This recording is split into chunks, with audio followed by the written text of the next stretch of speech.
terhormat, kepada para tamu undangan serta teman-teman yang berbahagia. Pertama-tama, marilah kita sama-sama panjatkan puja dan puji syukur atas kehadiran Allah Subhanahu wa Ta'ala, yang mana oleh Allah yang telah menciptakan 7 lapis langit tanpa tiang gunung tinggi yang menjulang, lautan yang bergelombang, malam gelap gulita, serta siang terang menderang. Allah Maha Pengasih yang sayangnya tak pernah pilih kasih, walaupun hambanya jarang berterima kasih. Allah Maha Penyayang yang sayangnya tak pernah terbayang, walaupun hambanya jarang sembahyang.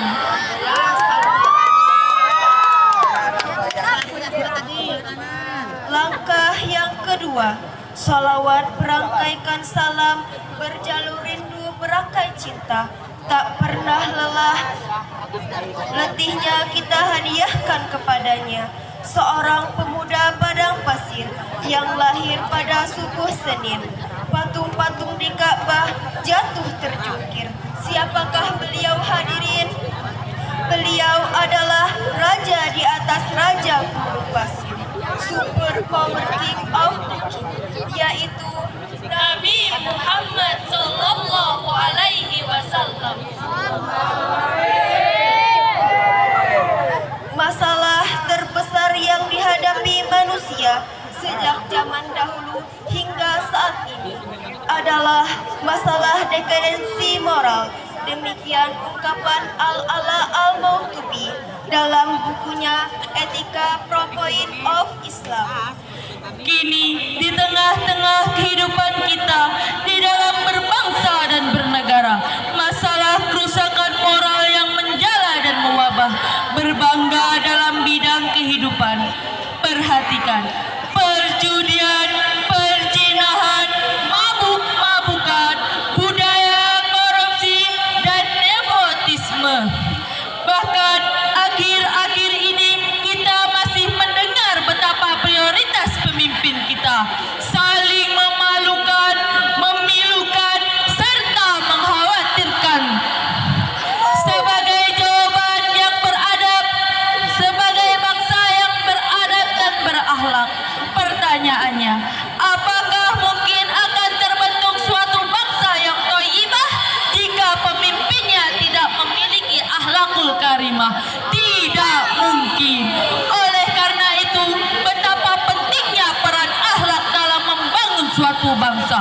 Berdirinya kami di sini bukan seperti patung-patung liberty, melainkan yang memegang obor tanpa api, memegang buku tanpa isi, melainkan ingin menyampaikan sebuah sarahan Al-Quran dengan judul Pentingnya Akhlak Karimah bagi para pemimpin.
syaitan yang terkutuk dengan menyebut nama Allah yang Maha Pengasih lagi Maha Penyayang. Sungguh pada diri Rasulullah benar-benar ada suri teladan yang baik, yaitu bagi orang yang mengharap rahmat Allah dan kedatangan hari kiamat, serta yang banyak mengingat Allah. Maha benar Allah yang Maha Agung.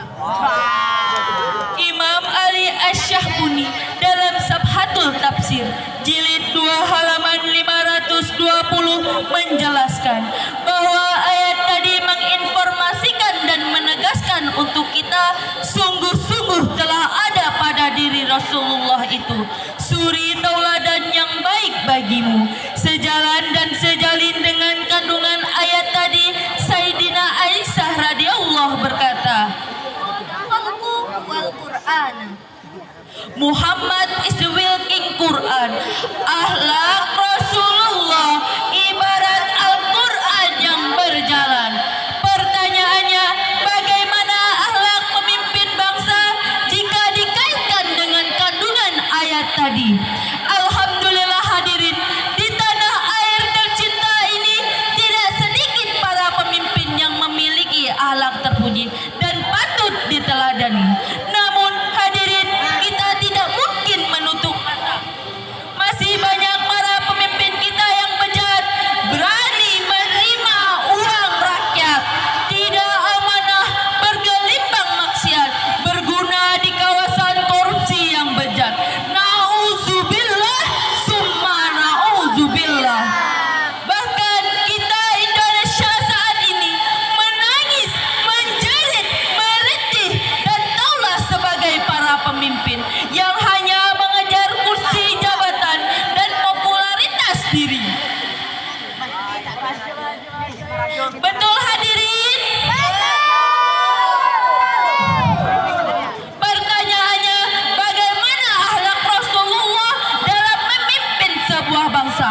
Sebagai jawaban, marilah kita renungkan firman Allah surah Al-Imran ayat 159 yang berbunyi,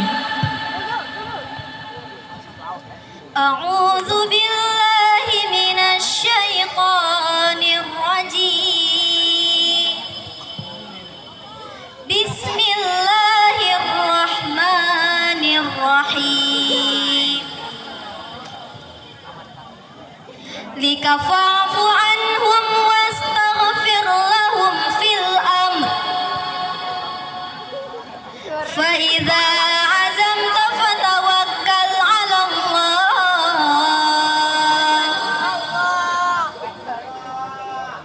Fabima rahmatin min Allah linta lahum wa kunta fazzan ghalizal qalbi lam faddu min hawlik. Innallaha yuhibbul mutawakkilin. Shadaqallahul azim. Aku berlindung kepada Allah dari godaan syaitan yang terkutuk dengan menyebut nama Allah yang Maha Pengasih lagi Maha Penyayang. Maka berkat rahmat Allah, engkau Nabi Muhammad berlaku lemah lembut terhadap mereka. Seandainya engkau bersikap keras dan berhati kasar, tentulah mereka akan menjauh dari sekitarmu. Oleh karena itu, segala urusan penting. Kemudian, apabila engkau telah membulatkan tekad, bertawakallah kepada Allah. Sesungguhnya Allah mencintai orang-orang yang bertawakal. Maha benar Allah yang Maha Agung. Akhwat billah rahimakumullah.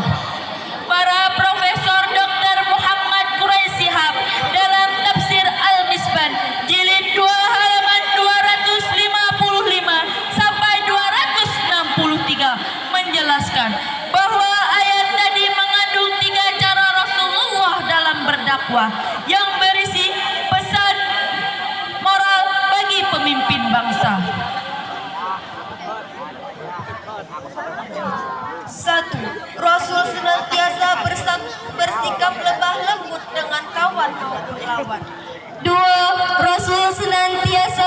bersikap lapang dada, mudah memaafkan bagi kesalahan. 3. Rasulullah senantiasa bermusyawarah dalam setiap mengambil keputusan. Dari uraian tadi dapat kita simpulkan untuk membentuk negara yang kuat, jaya, subur, dan makmur. Diperlukan pemimpin yang memiliki akhlak terpuji dan patut diteladani. Kami yakin hadirin, jika pemimpin di persada Nusantara Indonesia tercinta ini bercermin dengan akhlak Rasulullah, mencontoh cara dan strateginya dalam memimpin umat. Islam yang benar itu merangkul bukan memukul, mengajak bukan menginjak, Meredam bukan mendendam, mendidik bukan mendustakan, mengilhami bukan menghakimi. bersikap ramah bukan marah.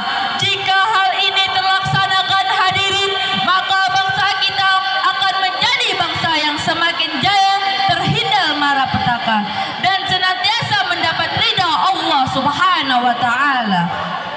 Belajar menggoreng